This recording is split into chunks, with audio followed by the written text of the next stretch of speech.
Chief Matthew Black Eagle Man is my Dakota name. I'm from Long Plain First Nation Indian Reserve, Manitoba, Canada. Carry the chief status and tradition of my family down my bloodlines from my grandpa, who's Chief Black Eagle Man as well, George Prince.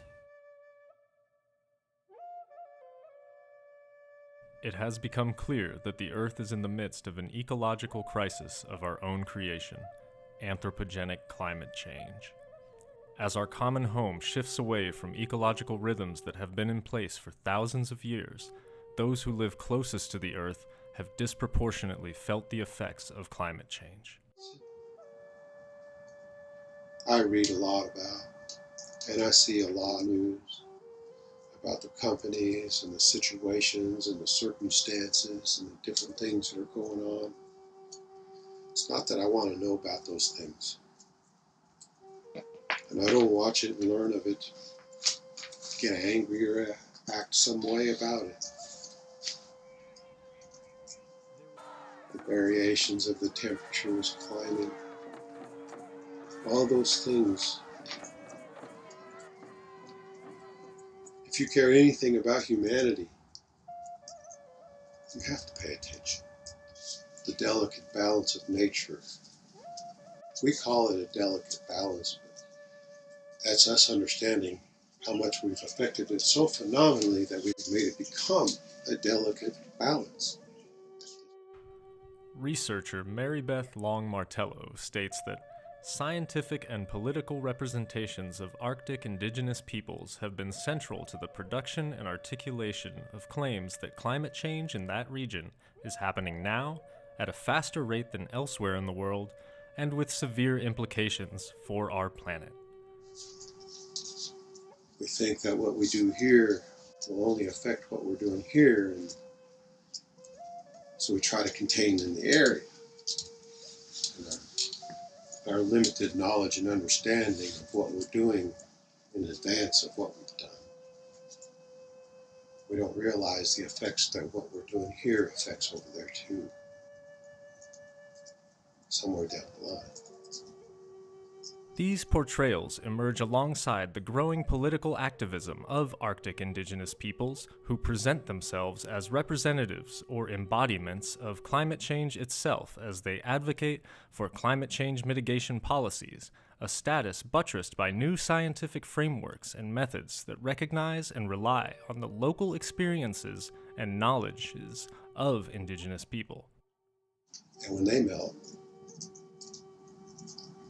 and they finish melting, and everybody's going to wonder why, all the evidence washed away.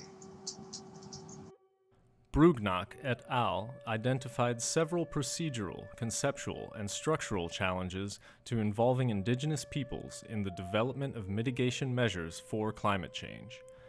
They argue that multiscalar negotiations, blended knowledge, and power-sharing structures must contribute to a conceptual framework for better understanding and supporting the inclusion of indigenous communities in policy and decision-making processes.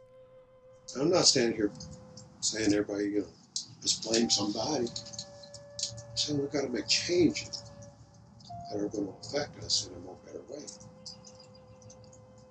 We've got to think about what we're doing on the global scale.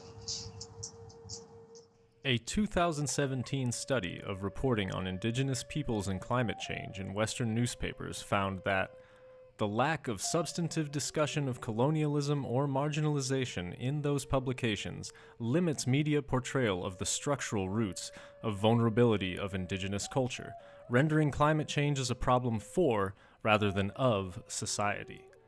Indigenous and traditional knowledge is widely discussed, but principally as a means of corroborating scientific knowledge or in accordance with romanticized portrayals of indigenous peoples. In all the universe and all the lessons,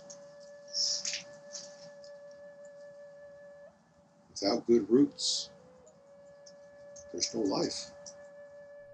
Williams found that although anthropogenic carbon pollution and climate change will have a catastrophic and devastating impact on indigenous people, The Western juridical tradition faces major historical, philosophical, and institutional limitations to protecting and upholding the rights of Indigenous people. As such, current domestic and international legal systems are incapable of protecting the unique rights of Indigenous people, and an international court for human rights and an international court for the environment should be established to prevent the destruction of the traditional homelands of Indigenous people and the extinction of humanity's oldest people. I'm not saying we should all go back to living in teepees. I'm saying we could find a place of moderation in our lives in some way. Better systems. But we can't deny the fact that what we do here affects a lot of other places. Roosevelt and Tegelberg found that Indigenous peoples were underrepresented in Swedish and Canadian press coverage of the 2009 Copenhagen Climate Summit, appearing only as victim heroes and important intermediaries of urgency and spirituality, but misframed politically and recognized in terms of their culture rather than represented in terms of their status. I think of these things not because I want to get angry, only because it's real. Mother Nature will fix itself. Devastation that we're going to create before that happens can become phenomenal, catastrophic to the globe, to people.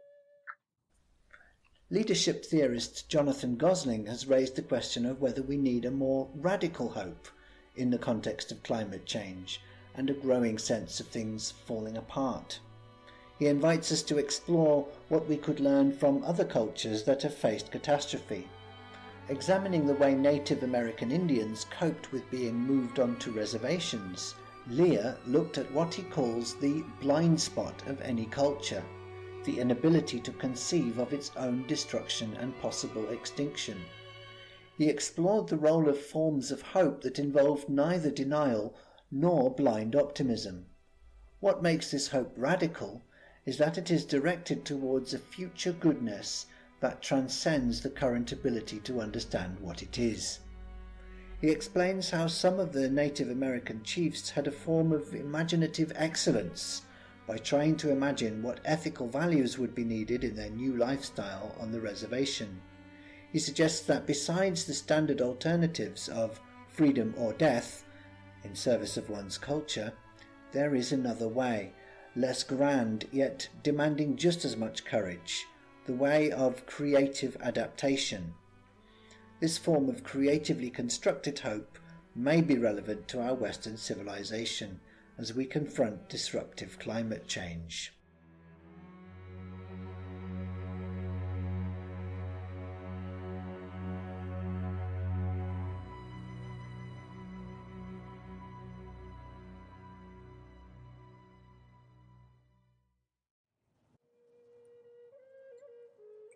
The history of genocide is not just something physical to our people. Indigenous people are born into something that most society can't even begin to understand. You can empathize, but you don't know.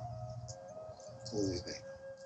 The point of origin to all people points to an indigenous root, people that you were born from, your relatives, generations and generations back. It doesn't matter the race of the people. But something that is paramount is that we have to protect the indigenous cultures on every part of the planet. If we forget to protect the point of origins, who we are as a people, whatever we do in development from here forward is only going to kill us.